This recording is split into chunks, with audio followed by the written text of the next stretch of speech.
¿Qué tal, jóvenes? Muy buenas tardes, ¿cómo están? Esperando que todo esté bien de su parte, que no tengamos ningún imprevisto. El objetivo de hoy, bueno, pues es darle conclusión al caso práctico en función a la actividad que ustedes ya previamente debieron haber realizado y que seguramente les surgió muchas dudas porque así me lo estaban haciendo saber a través de los diferentes mensajes en las diferentes plataformas que tenemos, vía Classroom, vía Messenger, vía correo electrónico. No es nada raro, finalmente se trataba de que ustedes pudieran llevar a cabo el cierre del caso práctico con las posibilidades que hubiesen tenido hasta el momento. Tenemos todos los datos, eso ya lo sabíamos. Sin embargo, el dato por sí solo, aislado, no nos va a reflejar la información que nosotros debemos presentar en función a lo que nos están solicitando.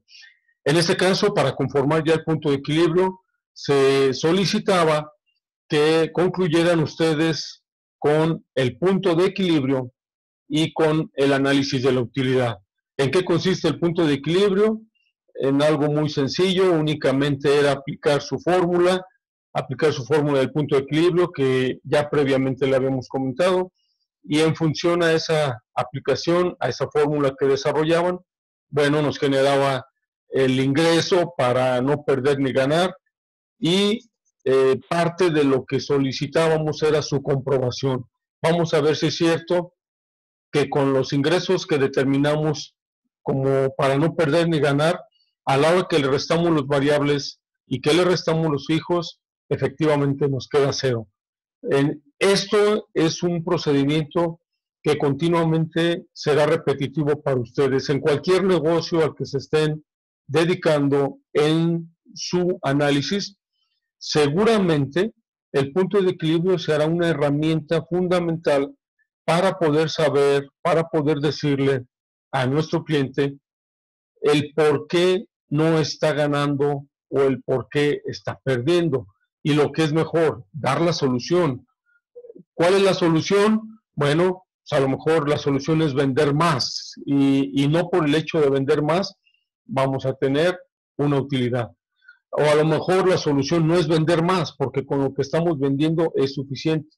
Habría que revisar otros renglones que es parte de lo que tenemos que llegar a definir. En este curso no lo vamos a hacer porque a final de cuentas el punto de equilibrio no forma parte de nuestro programa. Simple y sencillamente lo vemos para adelantarnos un poquito con lo que es el próximo semestre, donde ya lo analizaremos más a fondo. Y un segundo punto que habíamos pedido era el hecho de incorporar una comprobación de esa utilidad a la que nosotros estamos llegando, bajo el método que ustedes prefirieran, si toman el horizontal o si toman el vertical. A final de cuentas, su decisión tenía que hacerles llegar a comprobar en dónde se encuentra esa utilidad. Porque si bien es cierto que podemos decir gané 10 pesos, 20 pesos, el empresario siempre nos va a decir demuéstramelo, porque yo a final de cuentas no te creo. Y eso es parte de lo que buscábamos. Entonces, estas dudas que se fueron dando en relación con los casos prácticos que incluso algunos de ustedes ya en teoría estaban terminados, los mandaban, notábamos que no era lo que se solicitaba. En algunos casos se aplicaban las razones financieras y simplemente decían el porcentaje de utilidad es X%. Es que eso no es la comprobación. Simplemente nos están dando a conocer cuánto fue el porcentaje de utilidad que tuvimos, que ese, un estado de resultados se nos da. A final de cuentas, la obtención directamente de su software que tengan, del programa de contabilidad que tengan, les va a arrojar los porcentajes. No necesitamos que nosotros los generemos por separado. Ya por un análisis extraordinario lo podemos hacer. Sin embargo, ese no era el objetivo que buscábamos. El punto de equilibrio, vamos al primero de los dos temas que nos ocupan. El punto de equilibrio, también llamado punto cero, nosotros debemos aplicar una fórmula para saber con lo que ocurrió en este mes, en este caso marzo 2020, con esto que ocurrió con las ventas, con los gastos que tuvimos, ¿qué ingresos requerimos, qué ingresos necesitamos para no perder ni ganar? De acuerdo con las cifras a las que ustedes ya llegaron, ya con su estado de resultados, ya con la información generada, nos dimos cuenta que tuvimos una utilidad superior a los 300,000 pesos. Y entonces, eso es lo que hay que comprobar. A ver, esos 300,000, dime en dónde los tengo, porque a final de cuentas yo no lo veo en mi empresa. Líquidamente yo no lo veo. Eso es parte de lo que tenemos que arrancar a través del análisis de la utilidad. Y entonces, en ese punto de equilibrio dicen, yo ya sé que gané 300,000. Correcto. Con esos 300,000 que tú ganaste, quiere decir entonces que para no perder ni ganar, necesitas menos ventas. Y entonces dime cuánto. Porque con las ventas que tuvimos ganamos 300,000, quiere decir que requerimos menos. Y la otra, no nada más me dices cuánto es el valor de las ventas que debo generar para no perder ni ganar, sino también me vas a indicar que tu comprobación efectivamente de esas ventas al quitarle los variables y quitarle los fijos, te quedó cero. Porque entonces si no lo comprobamos estaría hueco, le faltaría algo a lo que nosotros sería un análisis de una presentación de información para convencer y que quede plenamente entendido el efecto de ese valor al que estamos buscando. Vamos entonces a la determinación del punto de equilibrio. ¿Cuáles son los requerimientos que ustedes deben tener cuando vamos a generar un punto de equilibrio? Primero, las ventas del periodo. Decíamos que el punto de equilibrio normalmente lo podemos generar y lo podremos plasmar proyectándolo de un año a otro. Es decir, los ingresos del 2019, los gastos del 19, todo lo que ocurrió en el 19, con esa información proyectamos 2020. Con lo que ocurrió en 2020 proyectamos 2021. Y así nos vamos. En este caso es un periodo. Estamos hablando del periodo de marzo. Con marzo proyectaremos abril. Y eso es lo que se busca, que el siguiente periodo de cuánto estamos hablando para efecto de no perder ni ganar. Quiere decir entonces que necesitan sus ventas. Ya las tenemos, ya sabemos cuánto se vendió de acuerdo a los productos que vendimos y a su valor de venta. Ya hicimos nuestro estado de resultados, por lo tanto, ya conocemos el importe de las ventas. Otro dato, son 3 los datos que requerimos. El otro dato es los gastos fijos. Tenemos que saber de todos los gastos que hicimos en el periodo, independientemente del área al que pertenezcan, separar y decir, todos estos son fijos. Por lo tanto, yo ya tengo mi dato de gastos fijos. Y el tercero, que es el que a veces se nos complica un poquito más, es conocer los gastos variables. De todos los gastos que hicimos, de todo lo que generamos en la empresa durante el periodo que estemos determinando nuestro punto de equilibrio, debemos conocer cuánto es el valor de los variables. Teniendo estos 3 datos, ahora sí nos vamos a la fórmula, aplicamos la fórmula y de esa manera solito nos va a dar el monto de los ingresos que requerimos para efectos de no ganar ni perder. De esta manera estaremos encontrando el equilibrio que requerimos para que al menos no perdamos.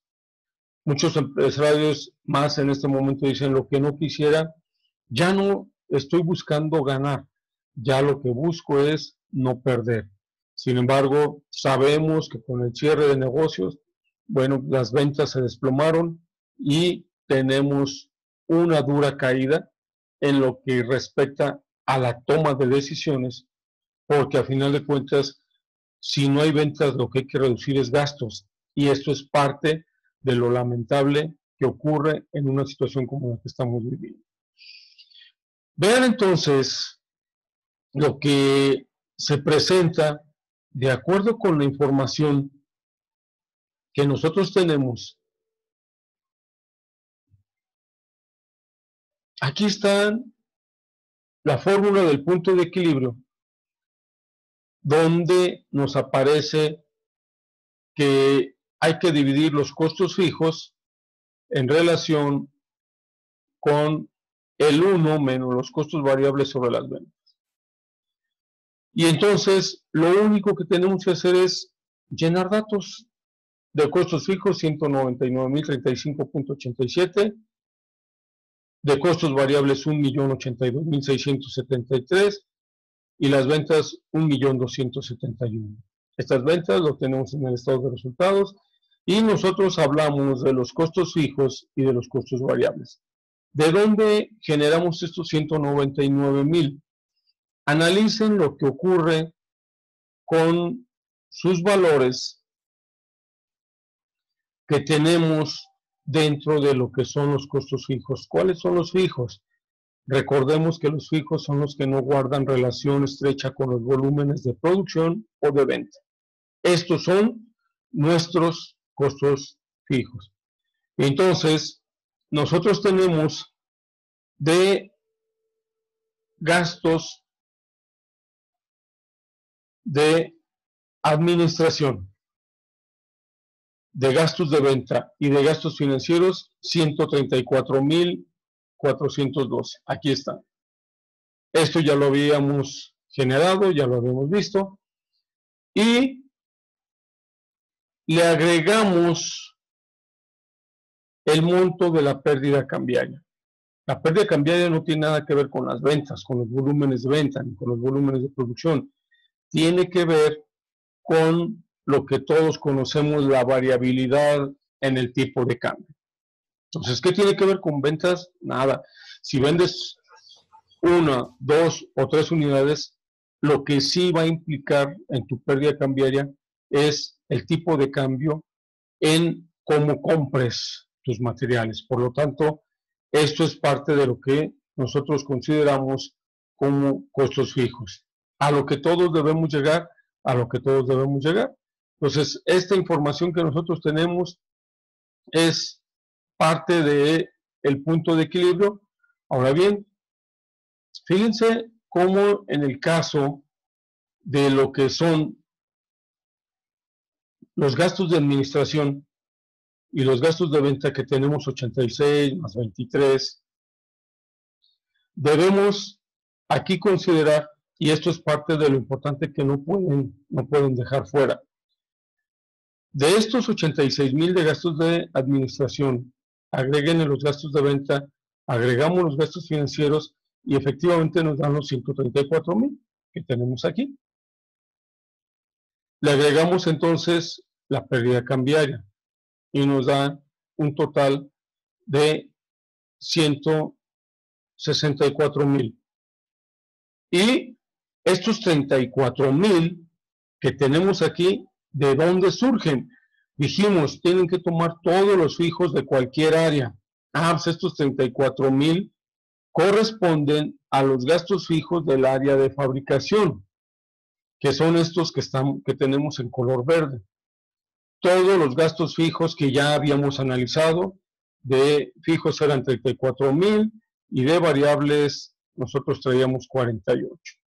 Entonces aquí están, estos 34 los agregamos a lo que son nuestros valores de administración, venta, financieros, pérdida cambiaria, y el total de fijos nos da 199.035.87.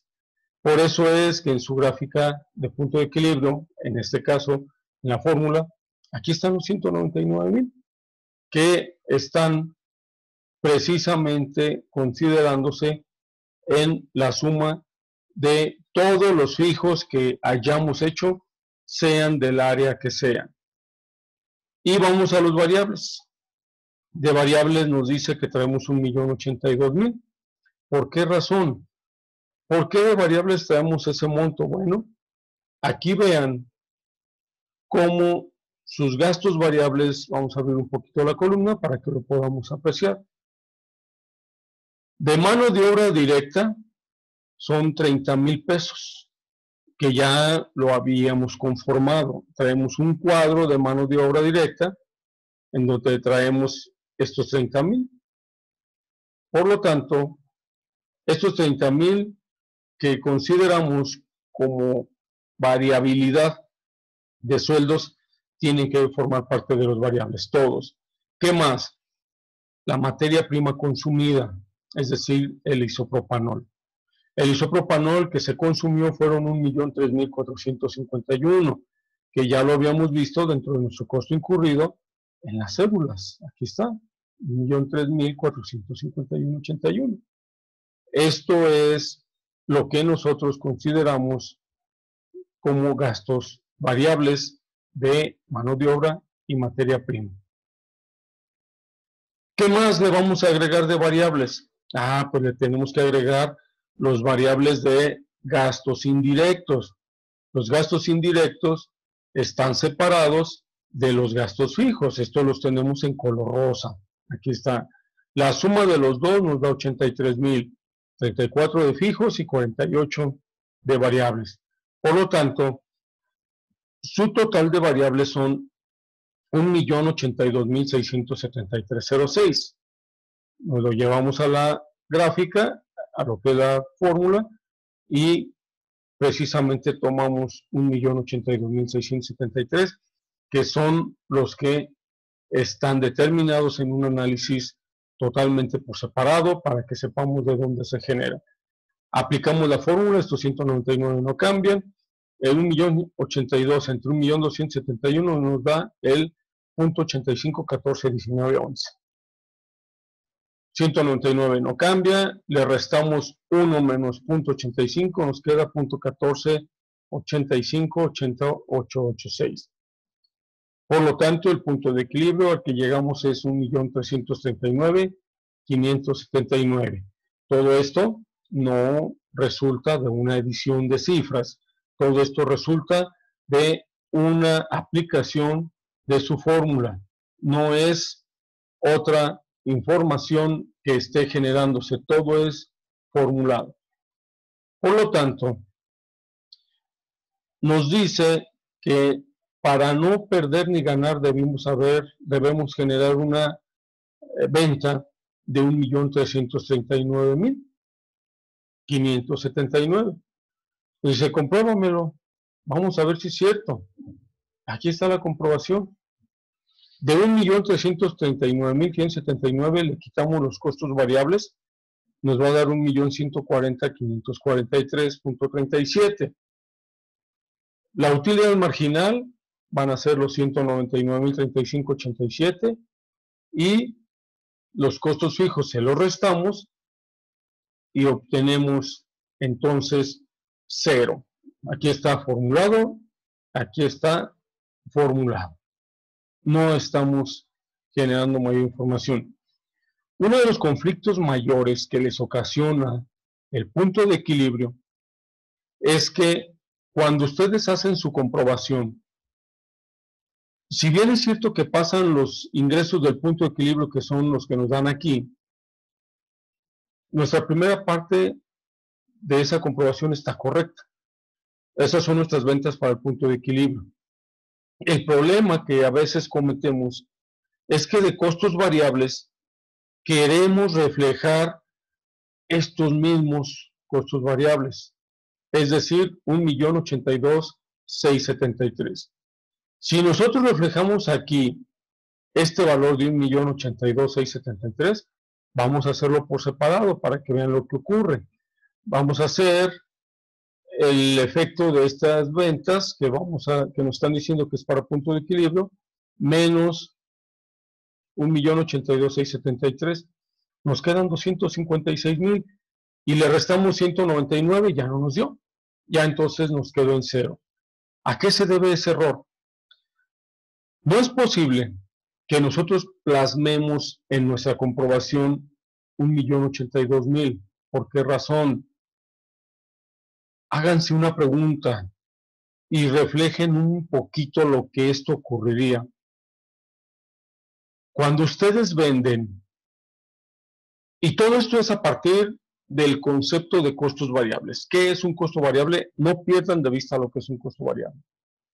Si ustedes venden 1.271.000, que fue lo que vendimos en marzo, y con eso quieren proyectar su punto de equilibrio, entonces resulta que su punto de equilibrio proyectado es de 1.339.000.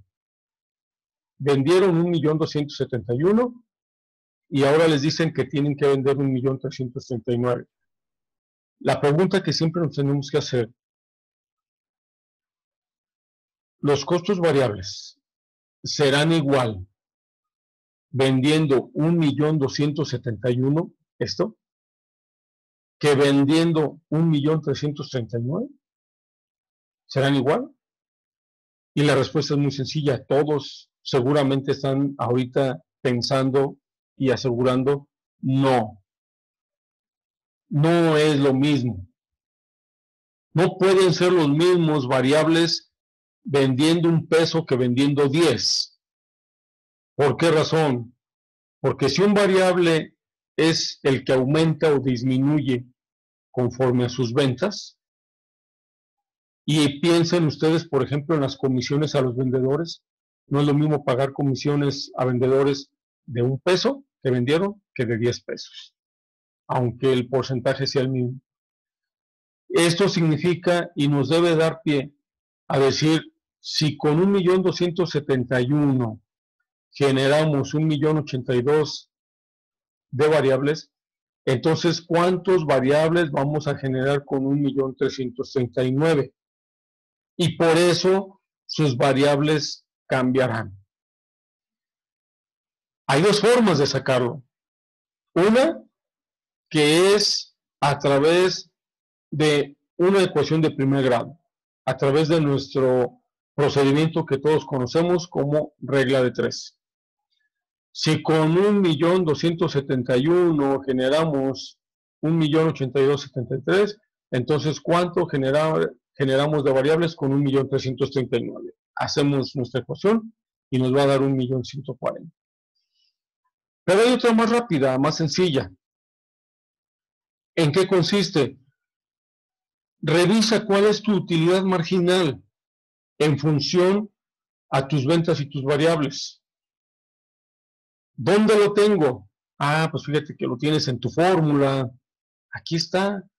Tu utilidad marginal es del 15%, o lo que es lo mismo, por cada peso que tú vendas, de variables vas a traer 85 centavos. Por cada peso que vendas vas a traer 85 centavos. Por lo tanto, si tú vendes 1.339.000, bueno, pues nomás multiplícalo por este valor del punto 85, 14, 19, 11, y con eso te va a dar cuáles son tus variables. Aquí está la fórmula. ¿Qué le decimos a nuestra fórmula, a nuestro sistema? Mira, multiplícame ese 1.339.000 por el J64, aquí está, es este. Ahí está. No tenemos que hacer mayor complicación. Lo único es que nuestra comprobación efectivamente vaya validada con los variables que tienen razonabilidad en función a las ventas y con este 0 que indica que estamos en lo correcto.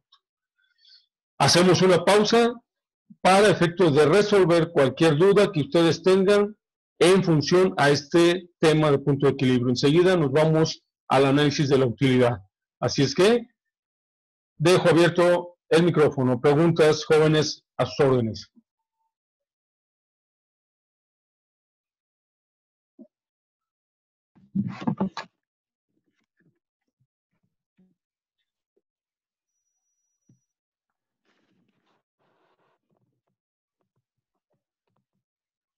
Pero Elizabeth, ¿estás preguntando algo? No soy yo, ¿eh? No se escuchó. ¿Nosotros también tenemos que graficar, maestro? No, no es necesario. En este caso, si quieren graficar, háganlo, pero no es indispensable. Lo que sí es importante es que presenten su fórmula. ¿Sí? Porque la gráfica, bueno, eso es parte de una explicación que tenemos que hacerlo muy de manera presencial. Lo puedo hacer a través de la información que tenemos en línea, pero ahorita de momento, no, háganlo solamente con su método algebraico, que es el que nos permite la fórmula. Gracias. De nada. ¿Alguien más?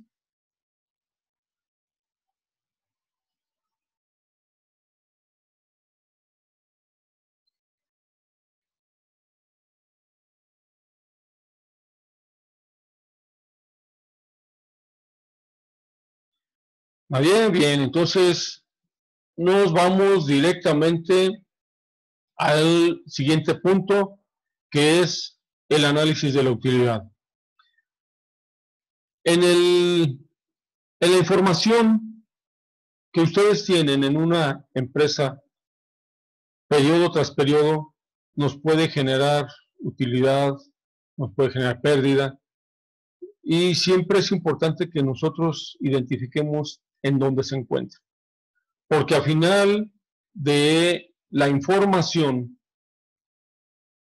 no es posible que con el simple hecho de presentarles estados financieros a nuestros clientes o a nuestro patrón, dependiendo cómo estemos trabajando, ya por sí solo hable. No, tenemos nosotros entonces que decirle, si es que no nos lo preguntan, bueno, en dónde se encuentra la utilidad y derivado de todo lo que ocurrió en el periodo, demostrarlo. Tienen dos métodos que yo espero que lo hayan visto en su clase de finanzas cuando tuvieron el tema de análisis e interpretación de estados financieros. Es un tema de los más interesantes en el área de finanzas, porque es cuando empezamos a identificarnos y hablar en español con los números. Conocer en qué momento nos pide ayuda una empresa y conocer o tomar más bien la decisión, incluso si es necesario, decirle adiós, porque todo esto genera complicaciones en los bolsillos de un empresario. Vean entonces cómo se genera este análisis de utilidad. Puede ser utilizar el método vertical o el método horizontal.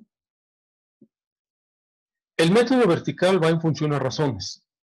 El método horizontal va en función de acuerdo con sus cifras, de acuerdo con su mismo informe financiero. Y de esta manera vamos entonces a conjuntar, siguiendo el método horizontal, el análisis de utilidad. Para ello, ¿qué tenemos que hacer?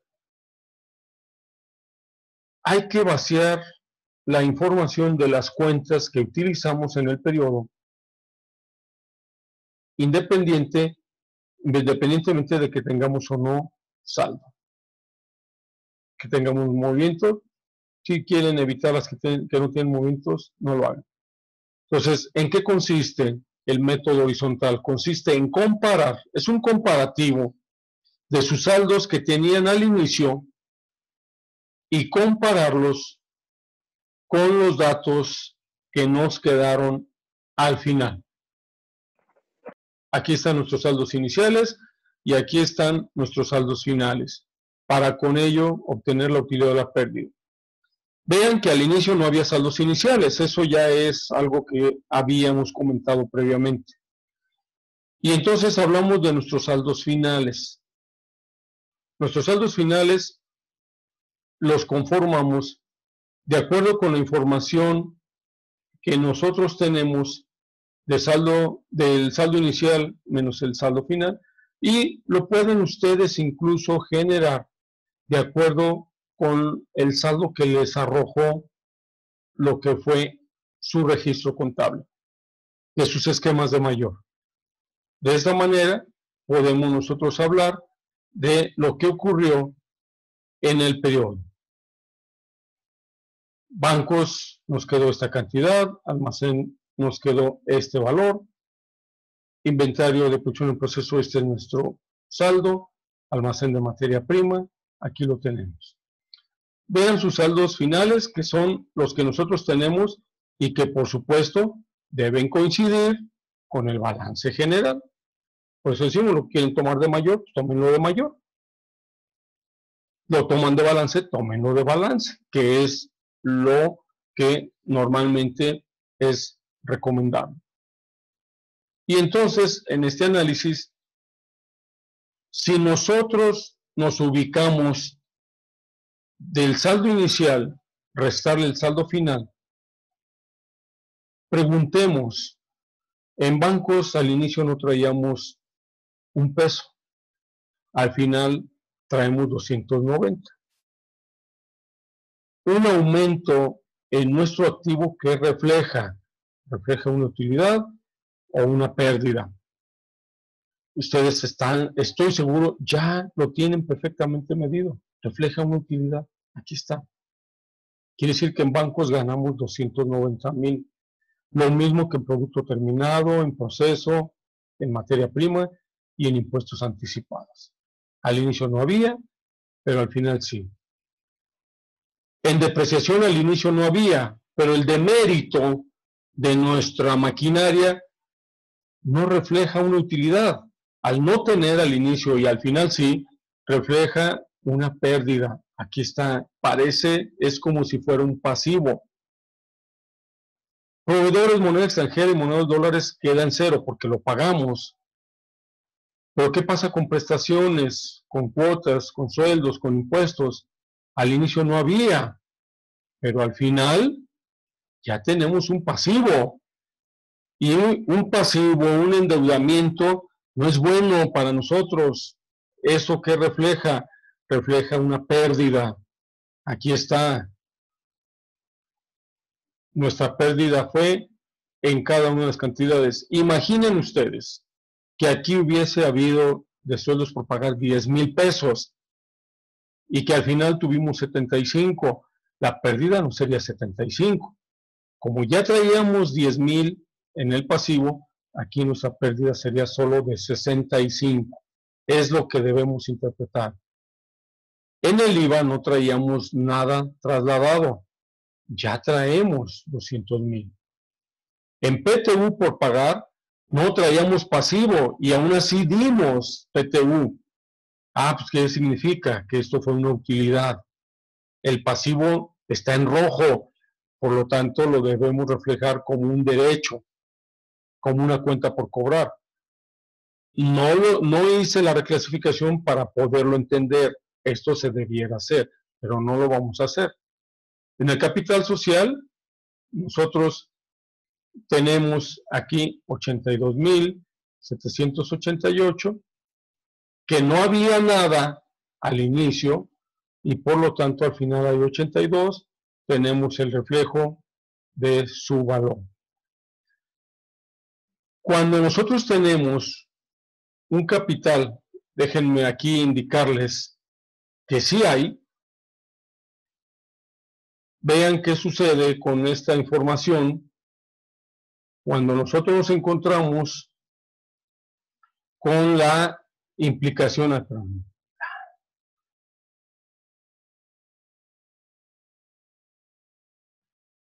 El capital social, aquí están sus movimientos de la balanza de comprobación o de cuentas de mayor, para que sepan de dónde sale, porque estaban ocultas, para no verlos, pero no es necesario ustedes que lo generen, nada más para poderlo entender.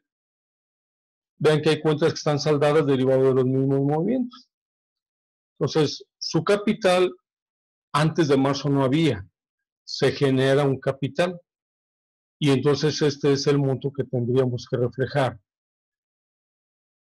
Vean que al final las cifras que traen de la suma de su utilidad y la suma de las pérdidas consideradas como tal nos da 679 y 378. ¿Y la diferencia cuál es? Es los 301,158,27. Ahí tienen, entonces, la comprobación de ese análisis de utilidad. ¿En qué o cómo se conforma la utilidad? ¿En dónde la encuentro?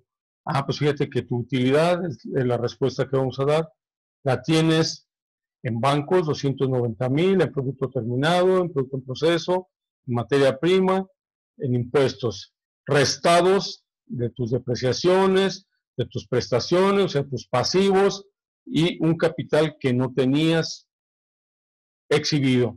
Y por lo tanto, nos dan los 301,158.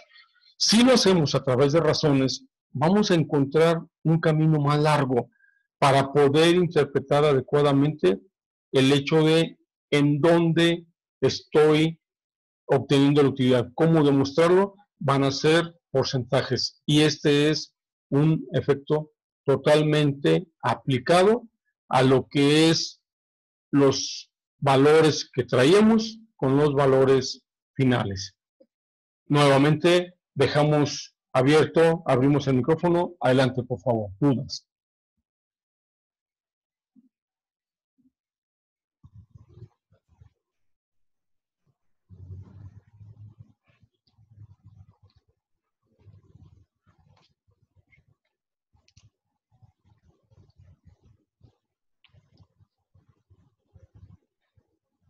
Perdón, Denis, no se escucha, ¿eh?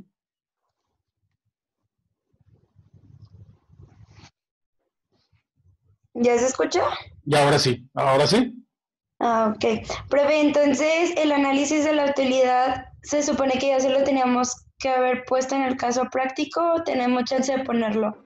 Claro, no. O sea, ustedes háganlo. Yo en su momento les había comentado que teníamos tiempo de prepararlo. Lo que yo siempre, recuerdo lo que siempre les he pedido, les dejo una actividad para que ustedes traten de hacerlo. Al final, enseguida que lo hacen, yo les presento cómo debe quedar, para que ya con lo que ustedes tenían de idea de cómo lo hicieron, ahora sí, afinen cada detalle que se nos pasó. Vuélvanlo a enviar, por favor. Ok, sí, ¿Sí? gracias. No hay problema, vuélvanlo a enviar. Profe, también otra pregunta, Sí. respecto a la calificación final, ¿sí va a tomar en cuenta el primer examen? Sí, yo lo tengo y a cada uno de ustedes les voy a dar sus resultados de acuerdo con la información que tenemos. Es lo único que puedo tomar del primer parcial. Y Okay. al final de cuentas, creo que les va a favorecer por el poco valor que tiene. Ok, profe, gracias. De nada, nos queda un minuto. Yo tengo una pregunta, profe. Sí, Arturo, a la orden. En el análisis de utilidad, Sí, lo que nos mostró ahorita el resultado, ¿tiene que coincidir con el resultado del ejercicio? sí, totalmente. A la otra vez comparan, nos tiene que dar igual. ¿O tienen que dar igual? Sí, las diferencias de utilidad y pérdida. Sí, está bien. Gracias, profe. Al contrario, si no nos alcanza mayor el tiempo, que la pasen